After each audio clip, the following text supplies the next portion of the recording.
Now, if you're like me, then you'll love collecting souvenirs on your travels. But have you ever thought of making your own?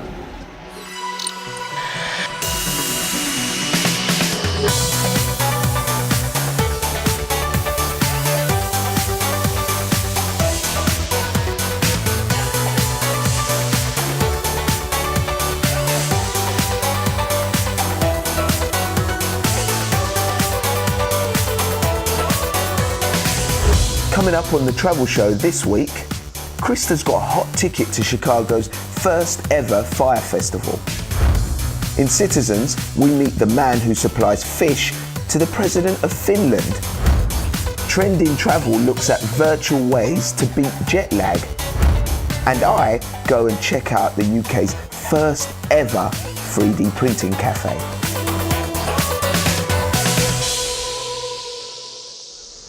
Hello, welcome to the Travel Show. Now this week we're in Shoreditch, East London, best known for its kooky fashion, up-to-date bars and arty people. And since August, it's been home to the UK's first ever 3D printing cafe, meaning that the next time you're in town, you could leave with your own 3D high-tech souvenir. And I'm going to be heading over there later on in the programme to put the concept to the test.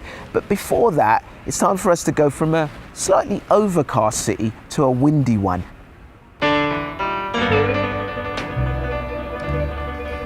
It's not every day that you see bright blue houses floating in an old shipyard. But these aren't people's homes. These are the centerpieces for a brand new event, the Great Chicago Fire Festival.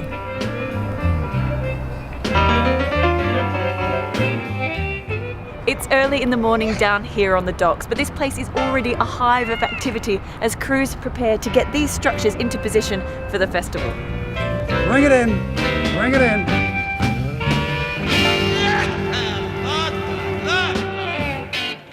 The festival is to mark the Great Fire of Chicago, a catastrophic event in 1871 which destroyed much of the city and left over 100,000 people homeless.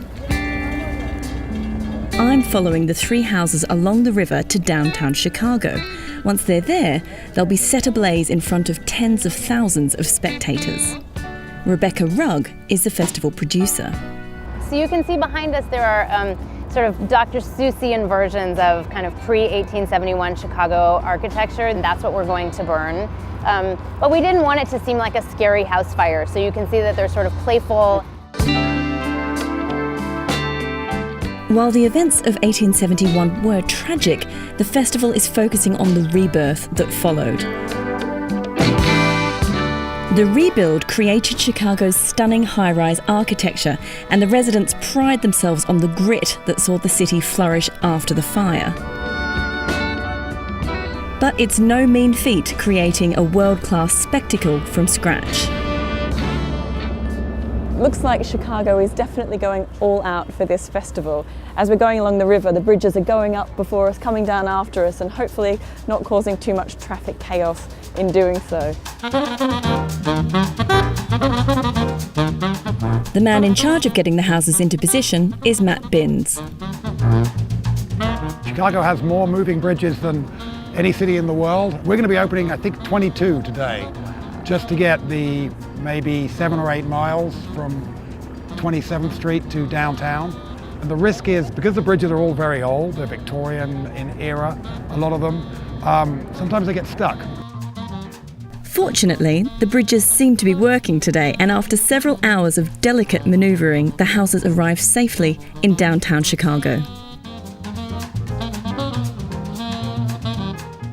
Before his creations are set alight, I catch up with Jim Lasko, the artistic brain behind the event.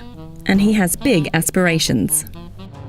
I look at festivals like, Mardi Gras and Las Fallas and Running of the Bulls, and I think those events are so somehow wedded to the identity of those places. And so that is the huge and audacious aspiration of this project. The idea that somehow we could create something that is so uniquely Chicago that it calls to people around the world to come celebrate us, that's the big goal.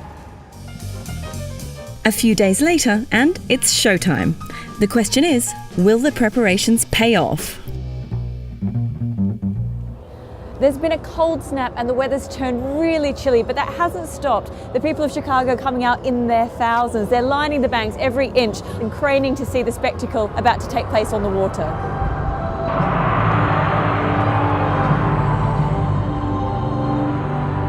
As the show begins, the 30,000 strong crowd is serenaded by a floating choir and offered some flames to feast their eyes upon. Unfortunately, not many of those flames are coming from the houses.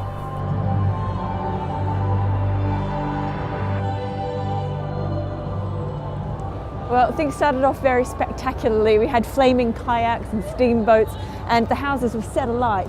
Unfortunately, there was a bit of a technical issue and the flames seemed to go out, but they've had a manual reset. Somebody's literally gone and set fire to the buildings by hand, and things seem to be catching nicely. But it was no good. A recent bout of heavy rain had taken its toll, and the houses simply didn't burn. The first Great Chicago Fire Festival didn't provide the sparks that organisers had hoped. But showing the grit the city is famous for, many spectators' spirits weren't dampened. It has so much potential, and it's really sad that they had technical difficulties getting the houses to go. But it's the first year. There's got to be a learning curve for people putting on a festival for the first time. I think it's really great that Chicago got, all the Chicago people together, and I think it was a fun event, just to interact with other people. Would you come back again next year to see it? Yes. Once they work out the snafus, yeah, they probably learned a lot, and it'll probably be a lot better next year, so yeah, absolutely. Unless authorities give the organisers another chance, it might be that the first Great Chicago Fire Festival is also the last. But those that stuck around to the end still got quite a show. The festival went out with a blaze of glory as a spectacular firework display lit up the sky. Krista reporting from the first ever fire festival in Chicago. And if you're thinking of heading off to the Windy City, here's some travel show tips that you might want to think about before you go. The Willis Tower is one of the tallest buildings in the US. Reaching to the skies at 443 metres, its views are best enjoyed from the ledge, a glass balcony extending 4 feet outside the 103rd floor, where you're greeted by beautiful views of up to 4 states. Just don't look down.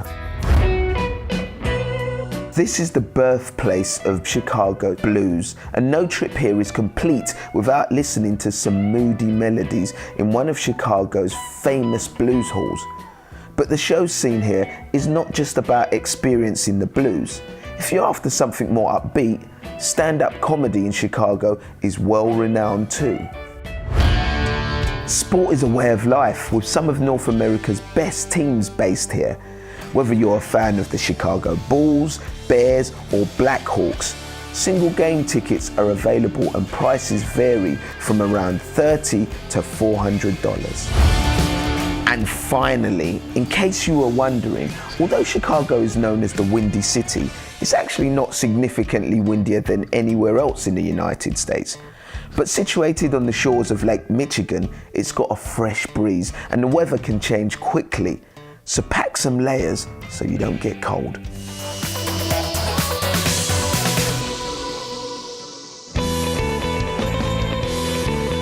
Next up, ever wondered where the president of Finland buys his fish from? Well, Citizens has the answer, coming to you from the Market Square in Helsinki, the capital of Finland. My name is Tuomas. I'm selling here more than 20 years. When I started here was more than 10 places where you can buy the fresh fish, and nowadays here is only one. I usually wake up about 4:15, then I take my truck and usually I'm here about 7 o'clock here in the marketplace. I work here in the market 6 days per week. I'm here always, all around the year. December, January, February, always. In the winter time, sometimes it's very cold here in Helsinki. If it's cold, it's about minus 23 between 26, then it's very cold. I like it salmon, fresh salted salmon. We put it salt, sugar and dill. We are so sweet people that we put it sugar too. And this is good. I sell everything. No problem at all. Norwegian salmon, it's farm raised, and then we have wild Finnish salmon. Then of course we have smoked fishes, Baltic herring, Wendish. Then we have rainbow trout, Arctic shad, and in winter time we have a turbot. Parhaat kalavalheet kuulee kyllä hänet. This guy coming 2 times per week. We have many customers, very famous Finnish people and artists and singers and whatever. Now also we sell the fish for our president. Nice guy. Now this is lesson on how you cut the fish. First, number 1 is that you have the good knife. Then you take the fish. This is girl. Usually all of the best fishes are girls. They are more fat. Cut it. Then you turn around. Now we have 2 fillets.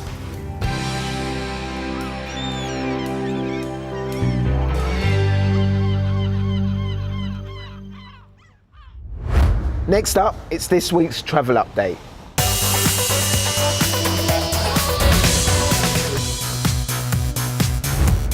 We're starting in Japan, where a powerful typhoon brought many parts of the country to a standstill and briefly battered Tokyo earlier this week.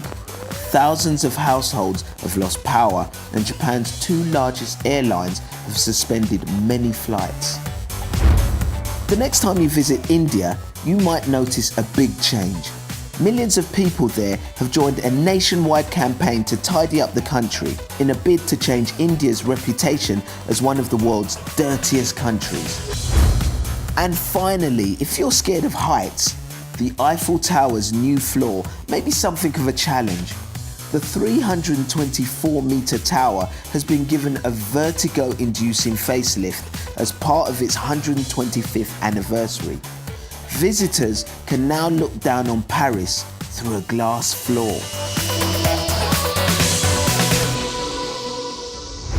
Still to come on the Travel Show.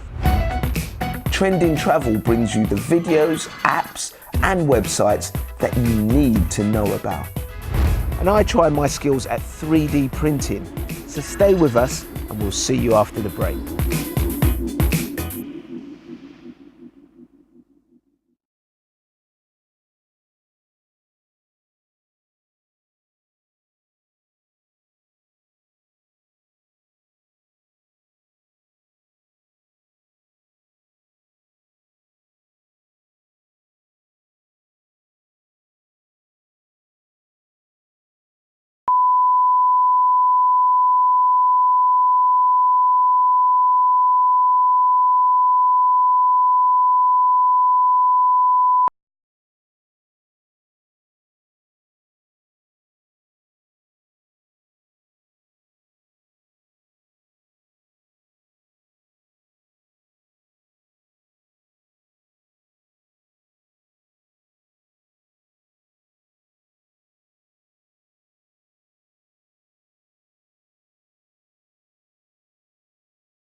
Hello and welcome to our regular dig into the armchair explorer's favourite pastime, online travel.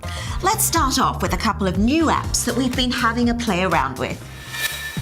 Jet lag is the constant enemy of many travellers. There are several apps now available that claim to help you take on time differences and win. Most work on a similar concept. Simply download and punch in the details of your flight times and the app will do the rest, like working out the best time for you to go to bed and get up before, during and after your trip. Jetlag Rooster, the new Jetlag app, and Entrain are just some that have grabbed our attention. Although a word of warning, lots will use your smartphone to monitor light conditions on your flight and then offer their advice accordingly, so make sure your phone isn't hidden in your bag or pocket during your flight. Something that might jolt your body clock back into sync is a ride on one of these. And we've come across a handy app that could come in useful if you're a fan of riding the vertical loop, zero-G roll, or corkscrew. Roller Coaster Guide app claims to contain the most extensive theme park listings with details of over 5,000 roller coasters around the world. You can browse photos, watch videos, and leave your own white-knuckle reviews, once you've got your land legs back, that is. So if you've got any more app advice, do let me know. We're on Facebook, Twitter, and Instagram. Now, last time on Trending Travel, we asked you to send us pictures of the view from your room wherever you were staying in the world. This one from Ian Love, looking onto the boat sailing the clear sea in Auckland on Waiheke Island. And check this out, Scott Appleton captures a fiery red and yellow sunset over Capri in Italy. Some great pictures there, but we've got a tougher ask this time. We'd like you to send us photos or videos of your worst holiday experience. We've all had nightmare trips, so send us yours on email or social media. And don't forget the hashtag BBCTTS, that's BBC The Travel Show for those of you who aren't in the know, and we'll show you our top picks on the show next time. We've had a pretty full inbox this month. A few of you, including Kyle Pierre, appreciated some alternative tips when exploring Tokyo on the cheap. Now, many of you eagle-eyed fans out there rapped us over the knuckles following the recent edition of Global Guru. Michael Mangles, Big Sam 55 and Katerina Valchiva were among many of you who emailed in following that report, along with Paul Stevens, who tweeted us to say, "Did I just see BBC Travel Show claim Bulgaria's currency is the euro? Oops. Sorry, Paul, and everyone else who spotted that mistake. Bulgaria's official currency is the lev." Our viewers with a musical ear got in contact with us and were keen to know what song was beautifully sung by the choir when Joe went into a volcano in Iceland. It was the Ugly Choir performing a poem from the book Grinmati by Thorin Eldjarn to music by Haukar Thomasson. As you enjoyed it so much, we thought we'd play some for you right now. Keep those comments coming, we love hearing from you. Now let's finish with a look at what's trending on social media. And one video in particular has caught our attention. This sprinter took on a race with the high-speed London Underground and won. Millions of YouTube viewers have watched him race the Circle Line from Mansion House to Cannon Street. Sprinting for 1 minute, 20 seconds, 380 metres on foot, 2 ticket barriers and 75 steps. A much-deserved round of applause there. And finally, if you're ever in New York and looking for a taxi or a high five, this guy might put a smile on your face or take you by surprise. And here's the Travel Show website. It lists all the ways that you can get in touch if you've seen anything online that you think we should be looking at. See you next time.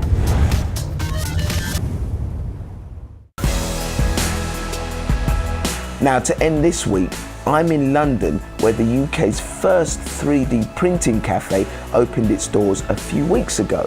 I checked it out and I didn't leave empty-handed. But can you guess what I printed? 3D printing is taking the world by storm. From musical instruments to fake teeth and furniture to food items, the possibilities for printing three-dimensional objects seem endless. Actually, 3D printing is nothing new. It's been around since the 80s, but it's only recently that technological advances have made it mainstream. And with 3D printing cafes opening their doors around the world, the actual printing process has been made possible to anyone who happens to be passing by. I've come to East London to the UK's first 3D printing cafe that opened its doors just a few weeks ago. Hey, how you doing, Sona? Hi, welcome to Makers Cafe. The man in charge here is Sona Ozenk, and his aim is to make this technology available to everyone. So could you tell me actually what is 3D printing? What you basically do is you create a 3D file on your computer, and then the software slices that up into very thin materials, like thousands of them, and then build those layers one by one, building one on top of each other. So Sona, tell me what type of things you can make in here and how much they would cost.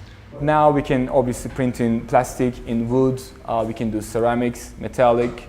So for example, something like this, it took around 11 hours. you just spend £75. Whereas with this small cute one, it took around like an hour, and that's going to cost you something like £10. What sort of materials? What's the craziest material you can use? Currently we have a chocolate printer, and people would like to print birthday cakes. Well, I need to try this out for myself. And Nathan here has a special project for me. He's scanning my head and printing a mini me, just what the world needs. This is the Fuel 3D scanner. It's able to take a single snapshot of a human face or other object that you want to see in 3D recreated on the computer. And then what happens once it's on here? Once it's on here, you can crop out the area you want to keep and then send it off to a 3D printer. I think Happy Face works. Happy Face. Yep, sure. There you are. It's as simple as that. So you can see the 2D capture here. That looks crazy. No, let's take another picture. I look like a madman. Once my picture is uploaded on the system, we send it to the printer, which starts its work. Now the technology being used here is quite literally mind-boggling. Now you start off with whatever material you want to use to make the image, and it comes out, for instance, this is plastic in this sort of coil-like material, and then it's injected at heat through this tube into the machine, which reads off information that you've given to an SD card, and then prints out your image. Simple as that. It's bonkers. The technology may seem futuristic, but already today 3D printing saves lives by enabling the making of artificial body parts and prosthetics. And even astronauts are currently testing a 3D printer in space. And this cafe isn't the only one of its kind. People can pop into similar setups in places such as Barcelona and Tokyo too. With this technology, anyone can make stuff. So the question is, what would you print? Silverware. Silverware? Every time my silverware goes missing, then I could just print out more. I make tools. Tools? Yeah. What sort of tools? I'd make tools that you could use, what I could use personally probably, yeah. Probably a face of someone. I think I want to try to make some jewelry and just design stuff and be creative. Toothbrush. Back at the lab, 2 hours and a few coffees later, it's time to pick up my 3D masterpiece. Is my 3D printout ready yet? Yep, it's all ready to go. So it just comes off the base like so. Is it hot? No, it's cooled down. Cool to the touch. So it's had some supports. Look at that. That's me, he's got a little thing on his nose, let's pull that off. Wow, that is a mini me. You've captured my smile.